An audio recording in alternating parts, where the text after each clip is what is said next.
I don't know. I don't know why Lex, it doesn't even make sense why I thought about it. I'm like, why would Lex do this? It's not, he wouldn't do that. Like, doesn't he have more confidence in himself? Is he doing it because he doesn't want her to leave him? It just doesn't make sense to me. I still don't know the reason. Well, how does he do it though? I don't know. I mean, when you saw, he hires a doctor. He says, here's $1 million, shut your mouth. She's pregnant, and this is the way we're gonna go with it. It's not right. I still can't wrap my head around it. I wish that would never have happened. But thank you for bringing that up. Yeah, so you guys left the show around the same time. I mean, for 7, 8 years you had this. All right, first of all, hang on. When you say left the show, it sounds like we left it. You know? You left it. You left the show. Correction. You did not leave the show. You reached your time. Your our contracts had expired. And your character arcs were wrapped up. Okay, there you go. It was the time. And then for all of that time, you know, that purpose, 7, 8 years, waking up, going to work, 12, 16 hours, scripts. What did you learn about yourself? You know, that purpose was finished, and you know, now you have this new level of fame. What did you learn about yourself as humans, just kind of taking on this new chapter of life for the first time at this scale? You know, when you're on a show 10 months a year, and for all those years, that's your world, that's your life, that's your family, that's everything. So for me, I just felt like I had done everything I could do. I think the character had gone as far as the character could. And for me, I just wanted to kind of explore myself, sort of do some comedy, start writing, creating, living. You know, it was a great part of my life, but for me it was, you know, because that's a long time. It was a long time. It was refreshing. It was nice that I had accomplished something, that I felt like I did the best I could, I was challenged, and that was a great chapter of my life, and now it's time for the next chapter. And I think every few years you kind of think like that. All right, now what? Before you're at a certain age, where you're like, all right, well, I guess I'm just gonna sit in the sun all day. You know, but people even get bored with that. They're like, you have to have something, you have to do something, you have to, even my grandfather was like, I'm gonna play tennis, I'm gonna golf, I'm gonna read, I'm gonna, whatever you can do so your mind keeps going, your body. If you're sedentary and you just sit there and you don't do anything, you're destroying your body, your mind, everything. So you have to keep busy. So that was important to me, to keep busy. Yeah, it's a really tough question to answer because I was there from 19 to my mid-20s, and all of us who have reached that point, there's some of you who haven't yet, it's a big wondering time in your life. And I guess the first thing that came to mind, especially as Michael was talking, is I learned that I could face adversity, that I could embarrass myself in front of a lot of people, because I feel like that's part of what this job is just failing and flailing. And we had to fail. I mean, I don't know if you had to fail, but I felt like I was failing in front of a lot of people. I fail. Okay. I fail. And there's a certain knowledge, self-knowledge that comes from that, and a certain amount of strength. I feel like I can withstand at least a certain amount of pressure when it comes to just messing up in my life. They say it's your greatest superpower, right? Not going to be embarrassed and do things. Yeah. Thank you, guys. Thank you. You know, I think what's important is the older you get, you always hear about this later, you read like, oh, you know, people's regrets, and it's worrying too much about what other people think. And it's easier said than done. Especially now. Yeah, but if you could slowly stop that and just worry about you, because especially on social media now, you do something stupid, it's like, oh, look at that, next. You mean nothing to people. Most people, they don't care about you. So do what you want to do. I mean, don't be Lex Luthor, but we live in community. Do what you want to do within the context of our community. If you want to do something, do it. Because one day you're going to get to the age of, why did I do that? I was scared. Why? Because of what people might think. What if I fail? You never know. And if you fail, people fail every day. We all fail. We're all human. We're all flawed. This is a lot of what I talk about on my podcast, Inside of You, like Rosenbaum. So listen to that. Yeah. So a lot of actors come on and we talk about that. And, you know, it's facing adversity, like she talked about, and how you deal with that. And the older you get, hopefully you'll learn to deal with it more. And you're like, Hopefully, yeah. yeah, you just got to keep working on it. So, yeah. Thank you. Anybody else? Hi, Michael and Kristin. Thank you both for being here. I've recently just watched Smallville. I finished it last week with my wife for the. Oh my God, so many newbies. Thank you. You both gave great performances. I really liked how the show uses horror elements quite often, and I'm a horror fan. And Michael, I just heard that you're one as well. So everyone frequently talks about the famous ones like Shining, Psycho, Jaws, Exorcist, but there are good ones like, in my opinion, Eyes Without a Face, Ginger Snaps, and Wow, Ginger Snaps. Canadian. Ginger Snaps isn't bad, it's all right. Yeah. It's not amazing, but it's good. Okay.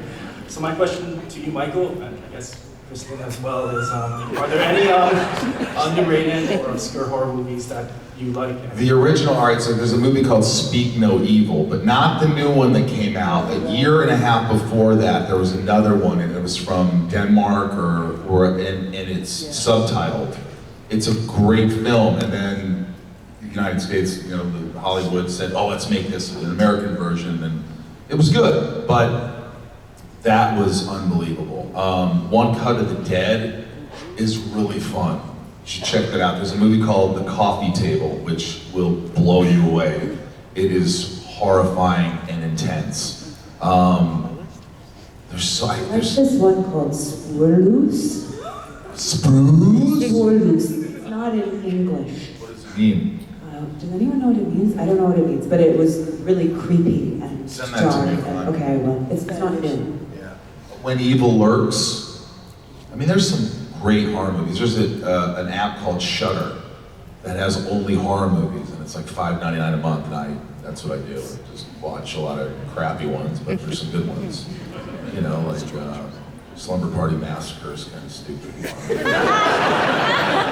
A lot of boobs in that one. And wieners.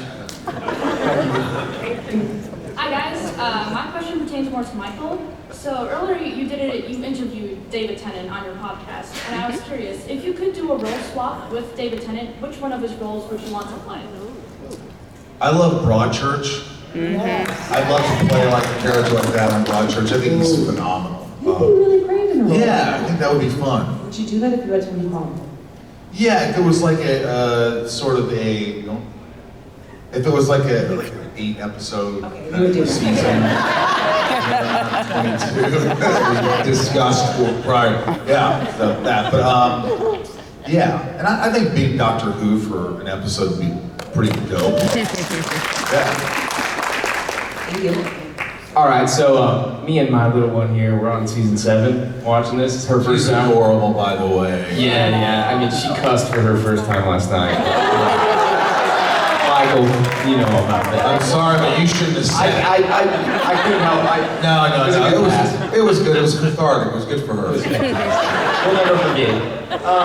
So our kind of question was, if you guys could go back and create like an episode in season 7, and especially this is for like Kristin. Well, I think Michael, this would be good for you too. Like where you guys, Clark and Lana, sit down and they talk about all the crazy stuff that's happened. You know, like the tornado, or like Michael almost killing Lana because, you know, the bus thing and reckoning. How would you guys go about playing that?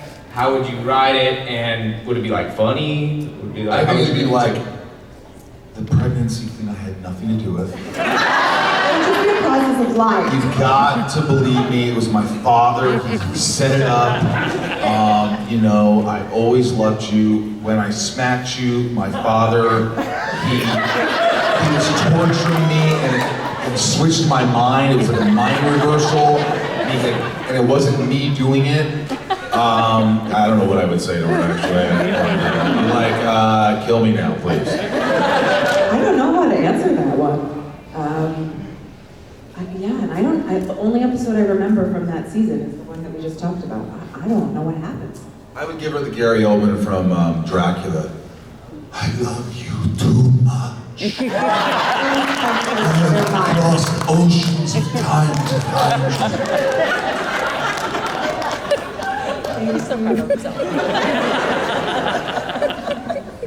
She did say the F-bomb, that was pretty funny. Hi. Hey guys, so for me, Lex has always been the most fascinating character of Smallville. So Kristin, That's fine. Listen, bad guys are fascinating. his journey in the grey into darkness is what was fascinating. So really my question for Michael was, any influences from prior iterations of Lex? People talk about the Gene Hackmans, the people like Kevin Spacey's, but did you reach out to Lois and Clark, anyone, just to research into the role for your role? The short answer is no. I didn't challenge any, or I didn't think about emulating or trying to be someone or referencing. For me, it was play this guy as believable and grounded and ambiguous as possible. Just believe everything you say, make him as human as possible. Don't twirl the mustache, not that he has one. Don't try to feed into it. Just be. Listen to what the other actor's saying, react. You can have your agenda, you can have your ulterior motives, just play it real. That was always what that's what I thought. Brilliant. Well, I can definitely say you killed it. Thank you. Thank you very much. Thank you very much. All right, we got the next question. All right. First of all, shameless plug, Talkville. If you're not on the Patreon, join the Patreon. Go talk to your Patreon. Go get your name shouted out like some of us do at the end of the show. Awesome. So I know you guys rewatch it. Obviously, Kristin was recently on there as a guest appearance. What is it like rewatching the podcast, knowing that you have the fans behind you and that we actually enjoy it? And I know the women touched up on it yesterday. How they talked about they don't like to rewatch their stuff, but obviously the fans love it. And knowing that fact, does that make it any easier? Also, one more thing. I know Kristin said it on the last episode. We really hope to come back for season 8. We were all cheering for her when she said that. So, but yeah, what is it like rewatching it, knowing that we all love it, even if you are critical of yourselves? I honestly always try to watch it. I want to love it. I want to enjoy it. I sit back. I'm a fan. So, when I criticize things and this and that, that's just me because, I'm going to tell it how it is. I'm not going to be like Tom. It's great. It's great. Throw Tom under the bus. Yes, he's not here. No, but he's more gentle, and for me, I just, like I said, I want to love it, and I love that everyone else loves it, so there is a lot of love coming from me. So that's how I approach every episode. But when there's some episodes, I'm like, how do you just smile? Like spell? Maybe. Listen, There's weird ones, it was weird, but it was silly. It was silly. It's silly. How many people love Thirst? One. Great. No, there's at least 10. All right, great. See, there's something for everyone. I was told the other day that was supposed to be Chloe. That would have been different. Very different. Watching myself from Smallville is sometimes painful, but I don't mind it. I feel like I'm immune to the cringe of it all-ish. Yeah, I still I don't love watching myself, so sometimes I'll be like, oh my God, my face is so fat. Judge me. How did my face get so fat? Poopy. No, I was puffy because one year I remember because I had surgery and I had to take pain pills. So then I was like, I know exactly when that scene was. You were also in that, we had that chair for you because you had that surgery that would just tip back like this. Remember that? Yeah, I remember. So, yes, but thank you for your question. Thank you. Hi. This question is for both of you. When you discovered that or learned that Lex and Lana were gonna end up getting together in the show, what was your reaction? Did you think it was like a good, bad? I was like, yeah! Woo! Finally! Listen, I saw it from almost the start. Lex and Lana, maybe I'm crazy, but I saw it in the scenes from early on. Yeah, you did too. Yeah, it started and I was like, ooh, there's something interesting and weird going on here. And it's definitely like a little bit sexy. And it just built slowly through the seasons. And it's almost like he was, yeah. No, he wasn't grooming you. In fact, no, he did it for Clark. Okay, that's another way. I honestly never thought that. I thought she was too young. That would never happen. I didn't think that as an actor, as a You person. weren't writing the television program. Right, but even those moments. What about when you like cleaned the dirt off of her face? Yeah, shit on your face. Don't you want that friend who says, you got something on your teeth? You don't want that friend who's like, she's a little young. I'm not gonna say it. Anyway, it was dark and twisty. It was interesting. Didn't see it coming. Next question. So you obviously had a lot of like scenes together. I was wondering. Sex scenes? I did it. She said scenes. Oh, you had a lot of sex scenes together? I don't remember a lot of sex scenes. I thought you said that. Stuttered briefly on the S. Oh, sorry. I was wondering if there was a scene that you remember that you had the most fun filming together. Well, it was a sex scene. No, for me it's Lexmas. That whole story was awesome. It was like, we loved each other, it was unconditional love. She loved me for me, I loved her for her. We were just trying to raise a kid and be normal, and that was beautiful. Yeah, it was really, really fun doing that. And Lana was so light. Yeah. Just like Lex light was and light. breezy. It was so fun. We never got to do that. Yeah, it was like a Febreze commercial. Right, Febreze. Thank you. Thank you. Sorry about misunderstanding. Sorry, I disassociated. Shout out to all the Patreons. Thank you guys for being here. My question is, do you think Lex kind of got the ending he deserved, or would you have rewritten it?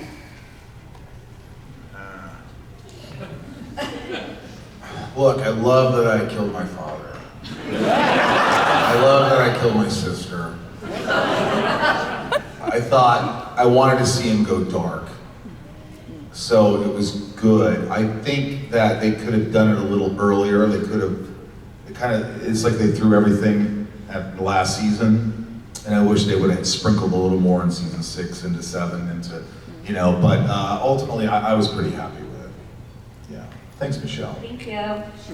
Hello. I was wondering if you guys weren't in the show and you were watching the show, who would your favorite character be and why?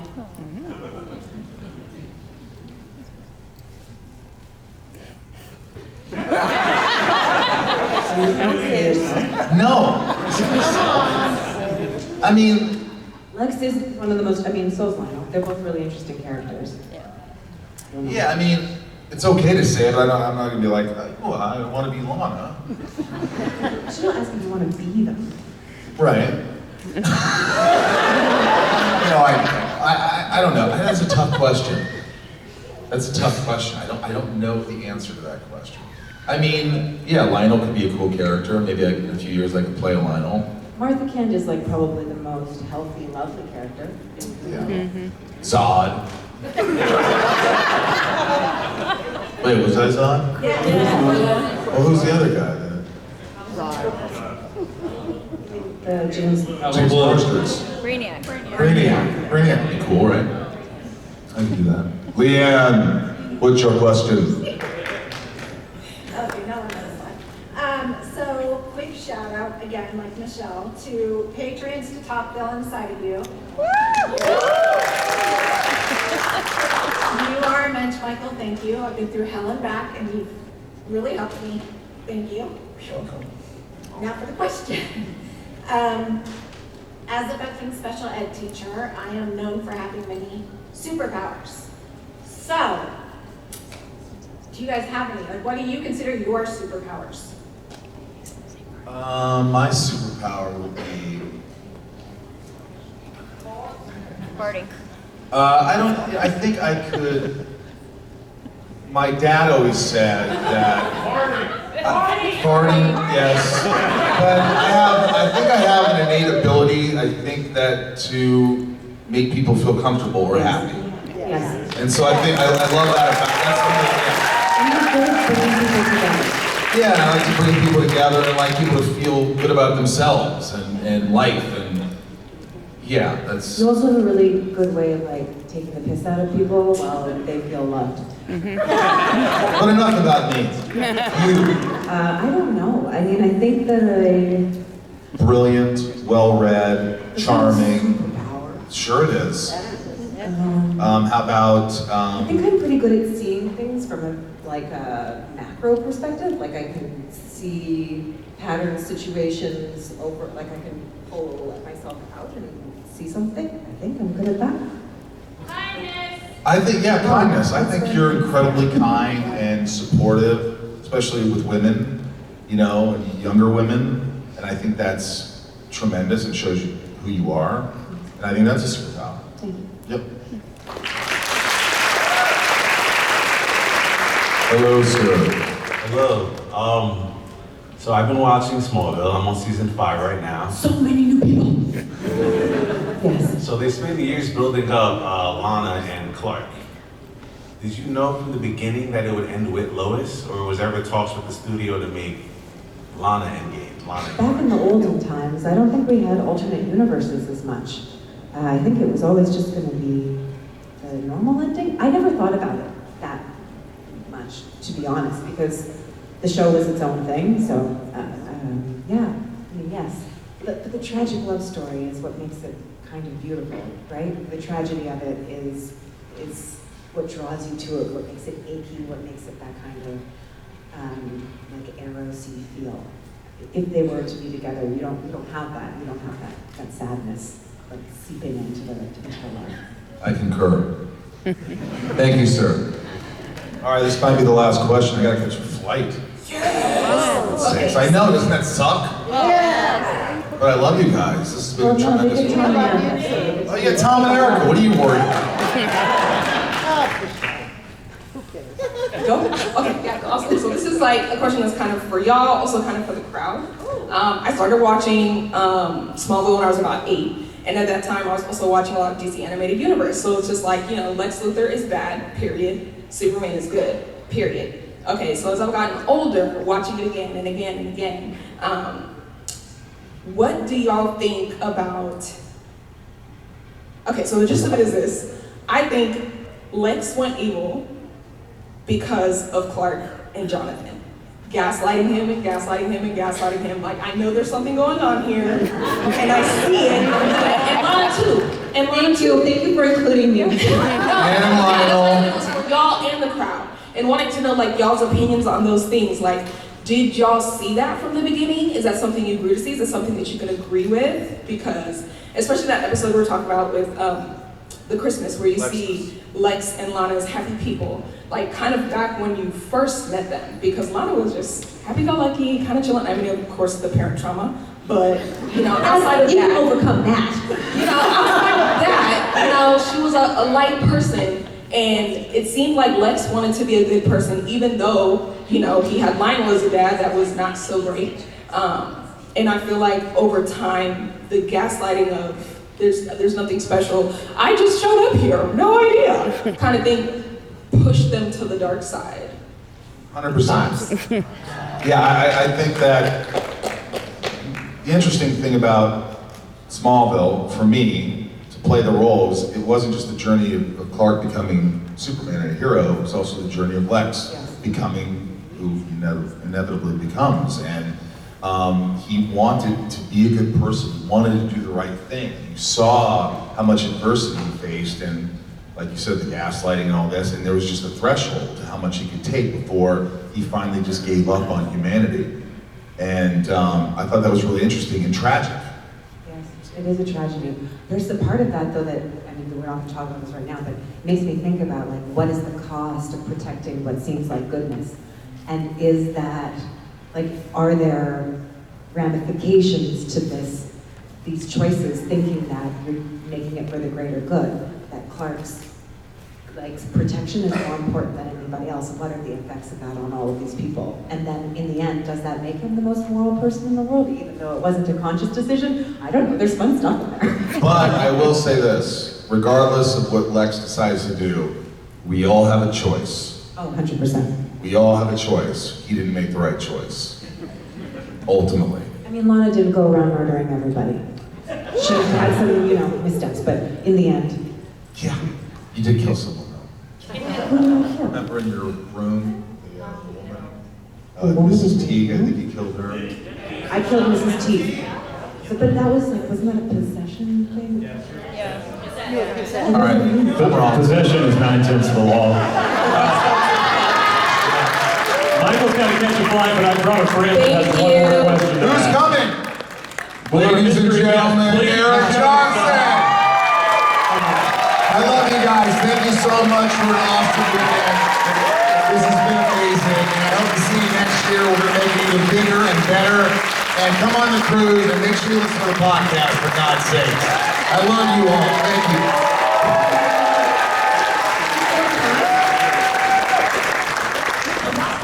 We're still going. We're not still done. Okay, bye. Ask your question to Kristin. Hi. Big fan. Sorry, I'm a little nervous. Season 1, which is a personal favorite of mine, was there a moment in season 1 where you're like, when you thought that the show would be popular, and could you ever imagine having one of your co-stars be on stage with you 25 years ago asking you a question about it? I'll wait for your answer. Okay, no, I do know, but it's so nice. It's nice to be here being asked questions by my very weird co-star. I heard they were very weird, yeah. Yeah, very weird, and it got weirder over the years.